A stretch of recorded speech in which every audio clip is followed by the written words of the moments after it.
నిశ్శబ్ద ప్రజా ఉద్యమకారుడు ఆయన. ఎన్నో పోరాటాలు చేశారు. కులమతాలను కలిపేందుకు తనవంతు కృషి చేశారు. 2 తెలుగు రాష్ట్రాల్లో పేరు ప్రతిష్టలు సంపాదించుకున్నారు. ఇప్పుడు ఆయన ఏపీలో జరగబోయేటువంటి ఎమ్మెల్సీ ఎన్నికల్లో అదృష్టాన్ని పరీక్షించుకోబోతున్నారు. ఉభయ గోదావరి జిల్లాల గ్రాడ్యుయేట్ ఎన్నికల్లో స్వతంత్ర అభ్యర్థిగా బరిలోకి దిగబోతున్నారు. మరి ఆయన పట్టభద్రులు ఏ మేరకు ఆదరిస్తారు? అసలు ఇందుకు ఎవరాయన?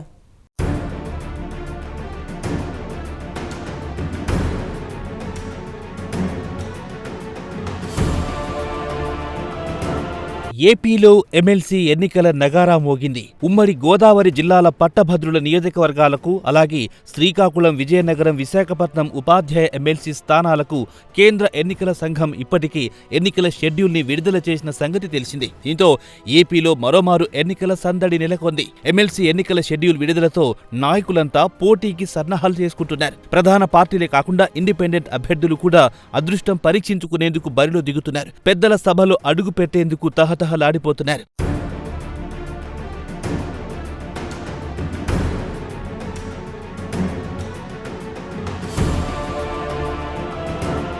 సార్వత్రిక ఎన్నికల్లో పోటీ చేసే ఆర్థిక బలం లేనివారు, మేధావులు, విద్యావంతులు పెద్దల సభకు ఎన్నికయ్యేందుకు ఉవ్విళ్లూరుతున్నారు. ఆ దిశగా ఇప్పటికే క్షేత్రస్థాయిలో ప్రచారాలు సైతం మొదలెట్టేశారు. గోదావరి జిల్లాల పట్టభద్రుల స్థానానికి పెద్ద ఎత్తున పోటీ నెలకొంది. ఇక్కడ ఎవరు గెలుపు జెండా ఎగరవేస్తారనేది ఆసక్తిగా మారింది. గ్రాడ్యుయేట్ ఎమ్మెల్సీ ఎన్నిక అంటే చదువుకున్నవారు విజ్ఞతతో ఆలోచించి సమర్థులైన వారికే ఓట్లు వేస్తారన్న నమ్మకం పోటీ చేయనున్న అభ్యర్థుల్లో కనిపిస్తోంది. ఆ దిశగానే ఇంటింటికి తిరుగుతూ తమకే ఓటు వెయ్యాలంటూ ప్రాధేయపడుతున్నారు. ఈ తరుణంలో గోదావరి జిల్లాల గ్రాడ్యుయేట్ ఎమ్మెల్సీ స్థానం నుంచి ఇండిపెండెంట్ అభ్యర్థిగా బరిలో దిగిన బండారు రామ్మోహన్ రావు విస్తృతంగా ప్రచారం చేస్తున్నారు. తనను గెలిపిస్తే పెద్దల సభలో పోరాడి సమస్యలు తీరుస్తానని హామీ ఇస్తున్నారు. బండారు రామ్మోహన్ రావు విద్యావంతుడు, అధ్యాపకుడిగా ఎంతో మందిని తీర్చిదిద్దిన వ్యక్తి రామ్మోహన్ రావు. ఉత్తరాంధ్రతో పాటు గోదావరి జిల్లాలో కూడా ఆయనకు మంచి పేరుంది. కులమతాలకు అతీతంగా ఉద్యమాలు చేసిన చరిత్ర ఆయనది. రాష్ట్ర వ్యాప్తంగా బండారు రామ్మోహన్ రావు అంటే తెలియని వారు లేరంటే అతిశయోక్తి కాదు. 2 తెలుగు రాష్ట్రాల్లోనూ ఆయనకు శ్రేయోభిలాషులు, అనుచరులున్నారు.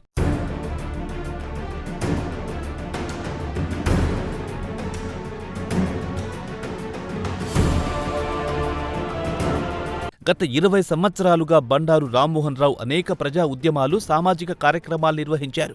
అధ్యాపకుడి వృత్తి ధర్మాన్ని పాటిస్తూనే సామాజిక స్పృహతో కులాలను ఏకం చేసిన ఘనత ఆయనదే. ఆయన మీద ఇంతవరకు చిన్న ఆరోపణ కూడా లేకపోవడం గమనించదగ్గ విషయం. వీటన్నింటినీ దృష్టిలో పెట్టుకుని గోదావరి జిల్లాలకు చెందిన ఓటర్లు విజ్ఞతతో రామ్మోహన్ రావుకు పట్టం కట్టే పరిస్థితులు నెలకొన్నాయని రాజకీయ వర్గాల్లో చర్చ జరుగుతోంది. ప్రస్తుతం పోటీలో ఉన్నవారు ఎవ్వరూ కూడా గతంలో ఎటువంటి సామాజిక కార్యక్రమాలు, ఉద్యమాలు నడిపిన దాఖలాలు లేవు.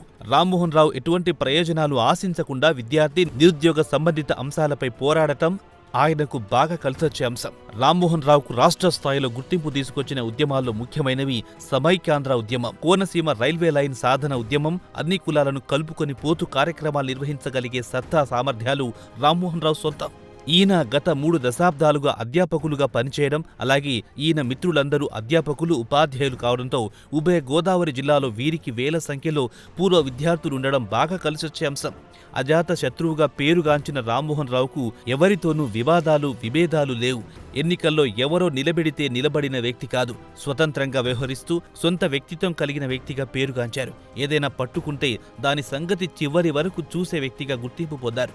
ఒక్క మాటలో చెప్పాలంటే నిశ్శబ్ద ఉద్యమకారుడుగా గోదావరి జిల్లాలో ఆయనకు పేరుంది. ఈ కారణాల వల్ల నిరుద్యోగ గ్రాడ్యుయేట్లు ఈయన వైపు మొగ్గు చూపే అవకాశాలు మెండుగా ఉన్నాయని రాజకీయ వర్గాల్లో చర్చ జరుగుతోంది.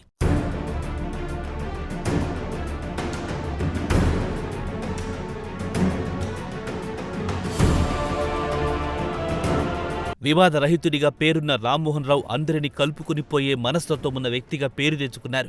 సమస్యల పరిష్కారం కోసం ఆయన జీవితంలో అనేక పోరాటాలు చేశారు. రాష్ట్ర సమస్యలకు సంబంధించి గతంలో రామ్మోహన్ రావు చేసిన పోరాటాలు ప్రజా దృష్టిని ఆకర్షించాయి. పోరాట స్ఫూర్తి ఉన్న వ్యక్తి కావడంతో బండారు రామ్మోహన్ రావుకు అన్ని వర్గాల్లోనూ ఆదరణ ఉంది. మరి గోదావరి జిల్లాల గ్రాడ్యుయేట్ ఎమ్మెల్సీ అభ్యర్థిగా పోటీ చేస్తున్న రామ్మోహన్ రావును పట్టభద్రులు ఏ మేరకు ఆదరిస్తారో తెలియాలంటే వేచి చూడాలి.